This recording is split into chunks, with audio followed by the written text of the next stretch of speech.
இந்த வாரம் நாங்கள் உங்களுக்காக 3 வெபினார் பண்ண போகிறோம். 10 o'clock save like an RD and earn more than an RD, power of SIPs over long term. இந்த வெபினார் வந்து நாங்கள் 12 மணிக்கு தமிழ்லையும் பண்ணுவோம், தமிழ் சேனலில். And 11 AM power of rebalancing பற்றி ஒரு வெபினார். உங்களுக்கு ரெஜிஸ்டர் பண்ணுன்னா கீழே டிஸ்கிரிப்ஷனில் இருக்கிற லிங்க் வச்சு ரெஜிஸ்டர் பண்ணி எங்கள் வெபினார்ஸ்க்கு வாங்க. ஃபாலில் வாங்கலை, இப்போ வாங்கலாமா?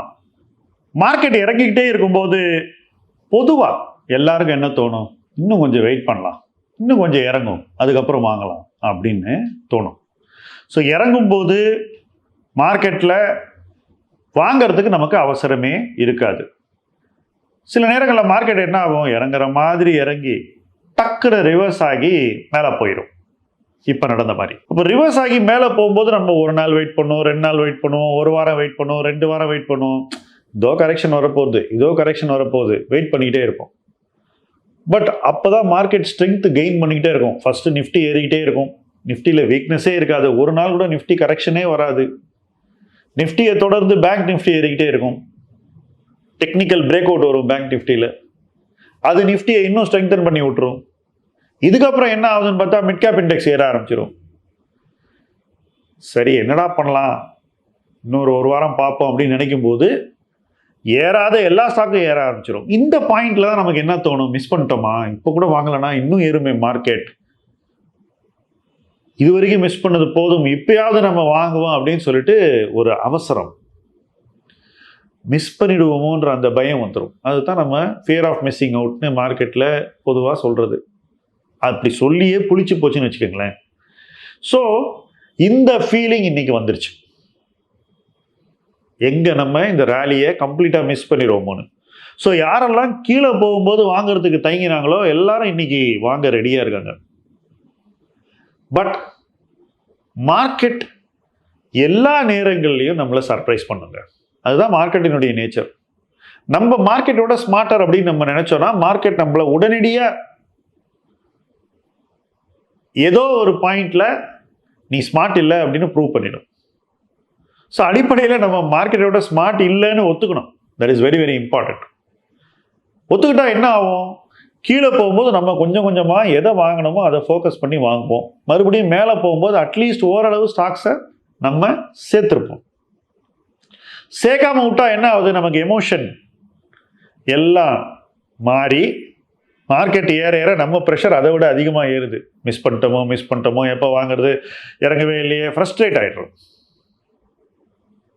அந்த ஃப்ரஸ்ட்ரேஷன் நம்மளை என்ன பண்ண வைக்கும்னாக்கா, ஒரு நாள் இதுக்கு மேலே வெயிட் பண்ண போகிறதில்ல அப்படின்னு சொல்லி இருக்கிற காசெல்லாம் கொண்டு போய் கொட்ட வைக்கும். அடுத்த நாள் மார்க்கெட் இறங்கும், அங்கேருந்து தொடர்ந்து மார்க்கெட் ஒரு 4 நாள் இறங்கும், வெறுப்பேத்திரும். இதான் மார்க்கெட். இது யாருக்கு நடக்கும்னாக்கா, தான் ரொம்ப ஸ்மார்ட் அப்படின்னு நினைக்கிறவங்களுக்கு உறுதியாக நடக்கும். தனக்கு மார்க்கெட்டை விட அதிக நாலேஜ் இருக்கு, மார்க்கெட் எப்படி போகும், எப்போ கீழே போகும், எப்போ மேலே போகும்னு தனக்கு தெரியும்னு நம்புறவங்க நிச்சயமா இந்த அனுபவத்தை எஸ்கேப் பண்ண முடியாது. ஏன்னா எல்லா நேரத்திலையும் மார்க்கெட் நம்மளோட ஸ்மார்ட்டருங்கிறது தான் உண்மை. அதை நம்ம ஒத்துக்கிட்டோம்னா வேற ஒரு அணுகுமுறையை நம்ம லைஃப்ல நம்ம எடுப்போம். அது என்ன அணுகுமுறைன்னு தெளிவாக சொல்றேன். மார்க்கெட் இறங்கும் போதெல்லாம் மார்க்கெட் எது வரைக்கும் போகும்னு தெரியாதுன்னு ஒத்துக்கிறது, அதுதான் first point. I don't know where the bottom is. அதை ஒத்துக்கும் போது ஒவ்வொரு லெவல்லையும் எங்கிட்ட இருக்கிற பணத்தில் ஒரு குறிப்பிட்ட தொகையை எங்கே இன்வெஸ்ட் பண்ணால் எனக்கு ரொம்ப நஷ்டம் வராதுன்னு தோணுதோ, எங்கே இன்வெஸ்ட் பண்ணால் எனக்கு லாபம் வர வாய்ப்பு இருக்குன்னு தோணுதோ அந்த இடத்துல நான் முதலீடு செய்வேன்னு மனசுக்குள்ளே சொல்லிக்கிறது. மனசுக்குள்ளே சொல்லிக்கிட்டா போராது, அதை நடைமுறைப்படுத்துவது. அப்போ என்ன ஆகும், மார்க்கெட் இறங்க இறங்க இறங்க இறங்க நீங்கள் கொஞ்சம் கொஞ்சமாக காசை போட்டுக்கிட்டே வரீங்க. அதுக்கப்புறம் நமக்கு புரியாத ஒரு நாள், எதிர்பார்க்காத ஒரு நாள் மார்க்கெட் ரிவர்ஸ் ஆகி மேலே போகும்போதும் நம்ம கவலைப்பட மாட்டோம். ஓகே, நமக்கு வேண்டிய அளவில் ஓரளவுக்கு நம்ம வாங்கிட்டோன்ற ஒரு திருப்தி நமக்கு இருக்கும். அந்த அளவுக்கு எல்லாத்தையும் எவ்வளோ பணமும் கிடையாது இல்லையா. ஸோ கொஞ்சம் கொஞ்சமாக படிப்படியாக இன்வெஸ்ட் பண்ணிக்கிட்டு வந்தால் நம்ம பணத்தை வந்து நம்ம டிப்ளாய் பண்ணிடும். எனக்கு இந்த மார்க்கெட் எப்போ ரிவர்ஸ் ஆகும் தெரியாது, ஒரு 6 வாரத்தில் நான் என் பணத்தை போட்டுறணும் அப்படின்னு ஒரு மியூச்சுவல் ஃபண்ட் இன்வெஸ்டர் தாராளமாக வாரம் அந்த பணத்தை இன்வெஸ்ட் பண்ணிட்டு போயிடலாம். ஸ்டாக் இன்வெஸ்டரும் அதே போல் பிரின்சிபலை ஃபாலோ பண்ணி வாரம் கொஞ்சம் கொஞ்சம் பணத்தை போட்டு போயிடலாம். வெயிட் பண்ணவங்க வேடிக்கை மட்டும்தான் பார்ப்பாங்க. வெயிட் பண்ணாதவங்க ஓரளவாவது இன்வெஸ்ட் பண்ணியிருப்பாங்க. அவசரப்படுறவங்க தப்பான நேரத்தில் இன்வெஸ்ட் பண்ணுவாங்க. இதுதான் ஒரு டைப் ஆஃப் பிஹேவியருக்கும் நடக்கக்கூடியது. இன்னைக்கு மார்க்கெட் இதுக்கு மேலே ஏறி போயிடுன்ற பதட்டத்தில் எல்லாரும் இன்வெஸ்ட் பண்ண ரெடியாக இருக்காங்க. எங்கேயோ ஒரு பாயிண்ட்ல எல்லாரும் இன்வெஸ்ட் பண்ணி முடிச்சதுக்கப்புறம் மார்க்கெட் மறுபடியும் ஒரு சின்ன கரெக்ஷனை கொடுத்தாலும் ஆச்சரியப்படுறதுக்கு இல்லை. ஸோ பொறுமை காப்பது ரொம்ப முக்கியம். அதே போல் ஈக்விட்டி தவிர எந்த சொத்து வகையும் இன்வெஸ்ட் பண்ண மாட்டேன்னு பல பேர் வைராக்கியமாக இருக்காங்க. ஏன்னா டெட்ல ரிட்டர்னே இல்லை. ஆர்பிஐ இன்ட்ரெஸ்ட் ரேட்டை 5.5% குறைச்சிட்டாங்க. அதுக்கு மேலே எவ்வளோ கிடைக்க போகுது நமக்கு? பேங்க் டெபாசிட்லாம் 6.5 இருக்கு.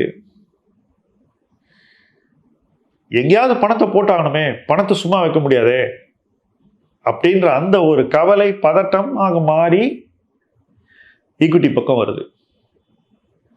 நிறைய ஃபண்ட் மேனேஜர்ஸ்க்கும் இந்த பிரச்சனை இருக்கு. இது ஏதோ ரீட்டைல் இன்வெஸ்டர் இருக்கிற பிரச்சனை, நம்ம ரீட்டைல் இன்வெஸ்டர் நான் குறைச்சி எடை போடுறேன்னு நினைக்கவே நினைக்காதீங்க. எக்கச்சக்க கேஷோட உட்கார்ந்து இருக்கிற ஃபண்ட் மேனேஜர்ஸ் என்ன பண்ணிட்டு இருப்பாங்க? என்னுடைய நண்பர் ஒருத்தர் ஒரு மிக சிறப்பான ஒரு பிஎம்எஸ் மேனேஜர், நல்ல ரிட்டர்ன் பண்ணி காட்டியிருக்காரு. அவருடைய ட்ராக் ரெக்கார்டு சூப்பர். அவர் என்ன சொன்னார்னா, இந்தியன் மார்க்கெட் ஸ்மால் கேப்லாம் இந்த இடத்துல இருந்து 70% விழுன்னு ஒரு பொசிஷன் எடுத்துட்டார். அந்த பொசிஷனை நண்பர் எடுக்கும் போதே நினைச்சேன், எதுக்கு இவ்வளவு ஒரு ஸ்ட்ராங் வியூவை மார்க்கெட்ல சொல்லணும்? இது நடக்கலைன்னா பெரிய ஒரு அழுத்தம் அவருக்கு வருமே அப்படின்னு நினைச்சுக்கிட்டு இருந்தேன். இன்னொரு நண்பர் ஃபண்டில் 20-25% கேஷ் வச்சிருக்காரு. மார்க்கெட் ஏறிக்கிட்டே இருக்கு. ஸோ இந்த மாதிரி ஹை கன்விக்ஷன் கால் கூட இல்லை இது, அதுக்கும் மேலே. ஏன்னா நமக்கு தெரிஞ்சது மார்க்கெட்டுக்கு தெரியாது அப்படின்ற ஒரு அடிப்படை சைக்காலஜிலேருந்து இந்த மாதிரியான முடிவுகள் வருதுன்னு நான் நினைக்கிறேன். But custodians of public money இந்த மாதிரி இருக்கிறது ரொம்ப கஷ்டங்க. ஏன்னா மார்க்கெட் சர்ப்ரைஸ் பண்ணிக்கிட்டே இருக்கும். இப்போ ஏறி போயிடுச்சு, இப்போ வேற வழி இல்லாமல் டிப்ளாய் பண்ணுவாங்க கேபிட்டலில். அதுக்கு இறங்கும் போதே வாங்கியிருக்கலாம்ல. ஸோ உங்களுக்கு சொன்னது தான் ஃபண்ட் மேனேஜர்ஸ்க்கும் பொருந்தும். என்னை பொறுத்த வரைக்கும் நான் ஒரு ப்ரொஃபஷனலாக இந்த அப்ரோச் தான் ஃபாலோ பண்ணுறேன், எப்போவுமே ஃபாலோ பண்ணுறேன். இப்போ இன்னைக்கு மார்க்கெட் ஏறி வந்துருச்சு. இப்போ எனக்கு இன்னைக்கும் பணம் இருக்குது டிப்ளாய் பண்ணுறதுக்கு. நான் ஸ்பெசிஃபிக்காக எனக்கு எந்த ஸ்டாக்ல வேல்யூவேஷன் கம்ஃபர்ட் இருக்கோ அந்த இடத்துல கொண்டு போய் போட்டுக்கிட்டே இருப்பேன். மொத்த போர்ட்ஃபோலியோ பணத்தை போட மாட்டேன். ஸோ ஸ்டாக் ஸ்பெசிஃபிக்காக மாறிடுவேன். இந்த மாதிரி மார்க்கெட்டில் எங்கே வேல்யூவேஷன் கம்ஃபர்ட் இருக்கோ அங்கே இன்வெஸ்ட் பண்ணுங்க. எங்கே அந்த வேல்யூவேஷன் கம்ஃபர்ட் இன்னும் அதிகரிக்குதோ, தட் இஸ் வேல்யூவேஷன் நமக்கு சாதகமான ஒரு இடத்துக்கு வருது, விலை இறங்கி பங்கின் மதிப்பு குறைந்து நம்ம இந்த விலையில வாங்கலாம்னு நினைக்கக்கூடிய ஒரு விலையில வந்து நிற்கும் போது அந்த இடத்துல டக்குன்னு நான் இன்வெஸ்ட்மெண்ட்டை முடிச்சிருவேன். இந்த வருஷம் இது வரைக்கும் எங்களுடைய இன்வெஸ்ட்மெண்ட் அப்ரோச் ஒன்றில் வந்து சாலிட்டேர் நம்ம மேனேஜ் பண்ணக்கூடிய ஒரு ப்ராடக்ட்ல நிறைய ஸ்மால் கேப்ஸ் இருந்தது. அதனால் அதில் நிறைய கரெக்ஷன்ஸ் இருந்தது. ஆனால் என்னுடைய ஃபோக்கஸ் ரொம்ப தெளிவாக இருந்தது. இந்த பங்கை இந்த விலையில வாங்கலான்னு குறித்து வச்சுக்கிட்டு அந்த விலை வந்தால் வாங்கிக்கிட்டே இருந்தோம். இப்போ பார்த்தீங்கன்னா அப்படி வாங்கிய பல பங்குகள் நல்லாவே ஏறி வந்திருக்கு. ஸோ நான் அதில் வந்து மார்க்கெட்டை விட கெட்டிக்காரன்னு ப்ரூவ் பண்ண ட்ரை பண்ணலைங்க. இது என்னுடைய ப்ரொஃபஷனல் அப்ரோச். எல்லா நேரத்துலையும் நான் இப்படி தான் இருப்பேன். மார்க்கெட்டை விட நான் ஸ்மார்ட்டர் அப்படின்னு நான் எந்த இடத்துலையும் நினைக்கிறதும் இல்லை, சொல்றதும் இல்லை. மார்க்கெட் கொடுக்கக்கூடிய வாய்ப்புகளை நான் பயன்படுத்தி கொள்ள வேண்டும். எல்லா நேரத்திலையும் அதற்கான ஒரு தயார் நிலையில் நான் இருக்க வேண்டும். இதுதான் நான் எனக்கு சொல்லிக்கிறது. ஒரு முதலீட்டாளரும் நீங்களே இதே உங்களுக்கு சொல்லிக்கலாம். இது எல்லாருக்குமே பொதுவான ஒரு விஷயம் தான். சைஸு, எவ்வளோ கோடி ரூபாய் இன்வெஸ்ட் பண்ணுறோம், எத்தனை கோடி ஷேர் வாங்கணும், இது எதுவுமே இதில் it doesn't matter. Only one thing matters, focus on what you want to buy. நீங்கள் வாங்க விரும்புகிற பங்குகளின் மதிப்பை ரொம்ப கூர்மையாக கவனிக்க வேண்டும். இந்த மதிப்பு வந்தால் நான் வாங்குவேன்ற ஒரு தெளிவை உருவாக்கி கொள்ள வேண்டும். அந்த தெளிவை மாற்றிக்கொள்ளக்கூடாது. சில பேர் பண்ணுவான், சார் இந்த ஸ்டாக்கு 80 rupees வந்தால் வாங்க போகிறேன் சார் அப்படின்னு சொல்லுவோம். 79 பார்ப்பேன். ஃபோனில் பேசும்போது கேட்பேன், என்ன ஃப்ரெண்ட் வாங்கிட்டீங்களா ப்ரோ அப்படின்னா, இல்லை சார் இப்போ 75 வந்தால் தான் வாங்க வேணும். ஏன்பா நீ தான் 80 வந்தால் வாங்குவேன்னு இவ்வளோ லாஜிக் சொன்ன, இந்த மதிப்பு வந்தால் வாங்குவேன்னு சொன்னேன், இப்போ என்ன மாறி போச்சுன்னு.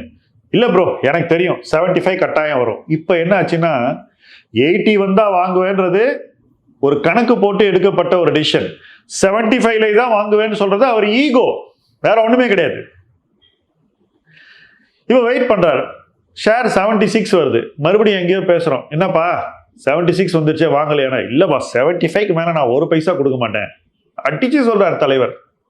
ஓகே பாஸ் பார்க்கலாம் அப்படின்னு சொல்லிட்டு ஒரு வாரம் கழிச்சு ஷேரை பார்த்தாக்கா 90 rupees இருக்கு. இப்போ கேட்டால் என்னப்பா வாங்கிட்டியா நீ? இன்னைக்கு தான் பாஸ் வாங்கினேன் 90ல். ஏப்பா நீ 80ல் வாங்க ரெடியாக இருந்த, 76 வந்தது, அன்னைக்கு கூட ஒன்று கேட்டேன், அதையெல்லாம் விட்டுட்டு இப்போ 90ல் வாங்கினேங்கிறேன்னா, இல்லை பாஸ் இப்போ வேற, இப்போ டெக்னிக்கலி அது வந்து புல்லிஷ் ஆயிடுச்சு, அதனால இங்கேருந்து மேலே போகும்னு யாரோ ஒருத்தர் சொன்னார், அதனால நான் இன்னைக்கு வாங்கினேன் அப்படின்னு. இதை ஏதோ ரீட்டைல் இன்வெஸ்டர் பண்ணுறான்னு நினைக்காதீங்க. எல்லா இன்வெஸ்டரும் இந்த தப்பு பண்ண முடியும். இந்த தப்பை நீங்கள் பண்ணக்கூடாதுன்னா, இறங்கும் போது மதிப்பு சார்ந்து முடிவுகளை எடுத்து அந்த முடிவிலிருந்து சிறிதும் மாறாமல் எக்ஸிக்யூட் பண்ணி வாங்கி ஹோல்ட் பண்ணுறதா என்னை பொறுத்த வரைக்கும் நல்ல முதலீடு. நான் இதுதான் ப்ராக்டிஸ் பண்ணுறேன். ஈகோக்கெல்லாம் இதில் இடமே கிடையாது. நம்ம பணம், அதன் எதிர்காலம், சரியான மதிப்பில் வாங்கினா தான் நமக்கு ரிட்டர்ன் வரும்ன்றத எந்நேரத்துலையும் நம்ம மறக்கக்கூடாது. மற்றவர்கள் பணத்தையும் நம்ம அப்படித்தான் பார்க்கணும், வேற வகையில் பார்க்கவே கூடாது. யார் பணமாக இருந்தாலும் முடிவை எடுப்பவர்கள் இப்படித்தான் முடிவெடுக்க வேண்டும். இதுதான் அவர்களுக்கு நல்ல ரிசல்ட்டை கொடுக்கும். அதை புரிந்து கொண்டு தொடர்ந்து இந்த மார்க்கெட்டில் இறக்கம் வரும்போது எந்த பங்கை வாங்க வேண்டுமோ அதை சரியாக வாங்குவோம், சரியான விலையில் வாங்குவோம், உரிய காலத்திற்கு அதை வைத்துக்கொண்டு முதலீட்டில் படிப்படியாக முன்னேறுவோம். இணைந்து பயணிப்போம். முதலீட்டு களம் உங்கள் களம். நன்றி.